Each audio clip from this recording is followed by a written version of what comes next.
आमना अली कह रही है, मेरा सवाल ये है कि बाइपोलर पेशेंट काउंसलिंग के थ्रू ठीक हो सकता है? बताइए जी। जहारा।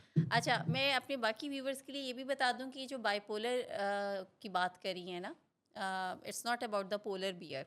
बाइपोलर डिसऑर्डर की बात हो रही है। बाइपोलर बेसिकली मूड मिजाज की बीमारी है। बाइपोलर इन ऑर्डर भी होते हैं, और बाइपोलर जब डिसऑर्डर की हम बात करते हैं तो इसका मतलब कि जो मूड मिजाज हैं अब आपके, वो शदीद ख़राबी की तरफ हैं।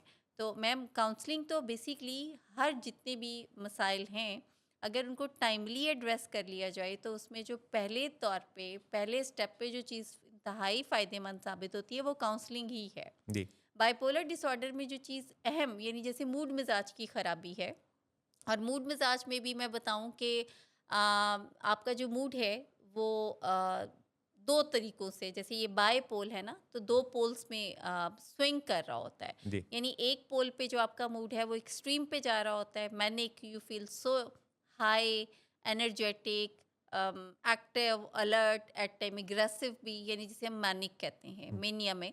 और दूसरा जो फेज़ होता है, दूसरी जो स्विंग पे आता है, तो वो पेशेंट जो है वो लो फेज़ पे फ़ॉल करता है, जिसे हम डिप्रेसिव फेज़ कहते हैं।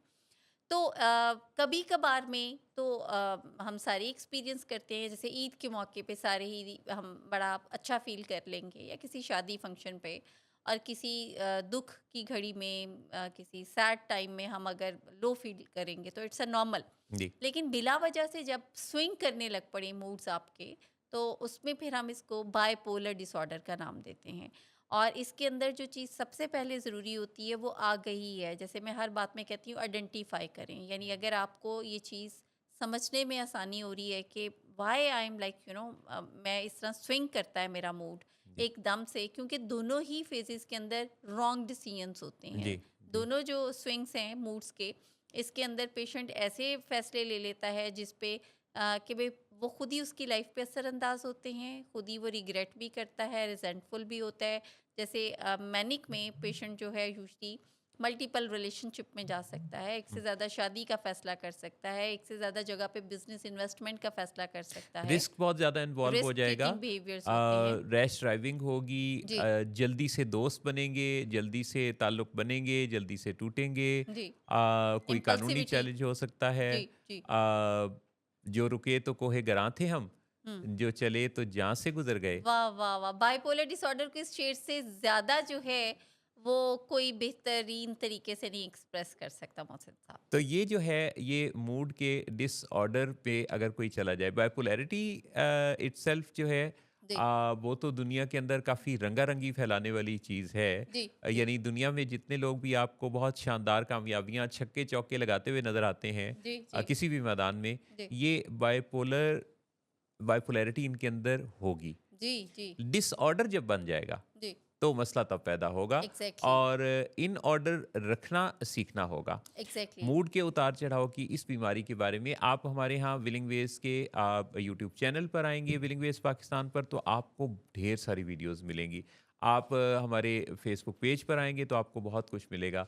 और बाइपोलर डिसऑर्डर जो कि एक बहुत ज़्यादा बीमारी पाई जाती है, तो इस बीमारी में अगर कोई अपना मूड मैनेज ना कर सके, तो वो फिर ड्रग्स से भी, मुख्तलिफ केमिकल्स को यूज़ करके भी अपने मूड को सँभालने की कोशिश करते हैं, और वहाँ से फिर गड़बड़ हो जाती है। एग्ज़ैक्टली। और उसमें से फिर अगर 10 लोग ऐसी किसी ड्रग को इस्तेमाल करते हैं मूड को अच्छा करने के लिए, तो उसमें 2 लोग वो हैं जिनको फिर वक़्तन-फ़वक़्तन ज़रूरत पड़ने लगती है, हुँ। और फिर वो उसके एडिक्ट हो जाते और हैं। हमारे पास ज़्यादातर जो पेशेंट्स हैं मोहसिन साहब, वो डुअल डायग्नोसिस के साथ ही होते हैं। जी, तो अभी जैसे आपने सवाल किया ना कि काउंसलिंग से क्या ठीक हो सकती हैं, तो बिल्कुल, क्योंकि हमने लाइफ़स्टाइल जो मैनेजमेंट है उसी के बारे में ही बात करनी होती है, और हमने ये स्किल्स डेवलप करने की कोशिश करते हैं, पेशेंट को अंदर लर्न कराते हैं, प्रैक्टिस कराते हैं कि किस तरीके से सोने जागने की रूटीन को बेहतर करते हुए, कैसे सादा ग़िज़ा खाते हुए, कैसे रेगुलर एक्सरसाइज, वॉक करते हुए,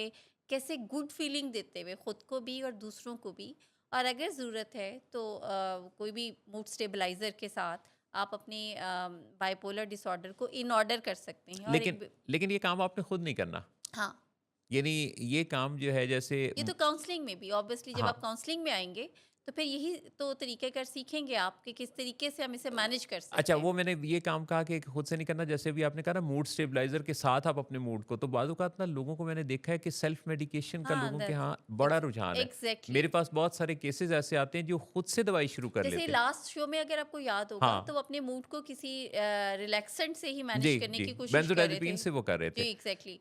और काफ़ी अरसे से। जी, और काफ़ी अरसे से, और और उन्हें लगता था कि वो वो कोई एंटी डिप्रेसेंट है, एंटी एंटी डिप्रेसेंट। डिप्रेसेंट है। तो अब बेसिकली हमारे शो का पर्पस भी यही है कि आगाही हो आप सबको कि कभी भी सेल्फ मेडिकेशन पे इवन जो चीज़ बहुत ज़्यादा लैक करती है, जो हम यहाँ पे एक्सपीरियंस भी करते हैं ना मोहसिन साहब, कि जब हमारे पास क्लाइंट आते हैं तो यूजुअली वो ऐसे प्रिस्क्रिप्शन का रेफरेंस दे रहे होते हैं। जो 1 हफ़्ते के लिए लिखा होता है। 1 हफ्ते के लिए लिखा होता है और जो सिम्प्टोमेटिक ट्रीटमेंट होता है, जी। एक्चुअली वो जो भी इश्यू है वो वैल्यूएट असेस नहीं हुआ होता। हुँ, और हुँ। 1 हफ्ते का वो जो प्रिस्क्रिप्शन होता है उसको यूज़ किए हुए महीनों, कोई सालों। हाँ, 3-4 माह से वो इस्तेमाल में हाँ, होता है। हाँ। और जब उसके बहुत ही एडवर्स इफ़ेक्ट आना शुरू होते हैं तो फिर उनको लगता है कि डॉक्टर साहब ने दवाई सही नहीं दी थी। बिल्कुल ऐसा ही होता है।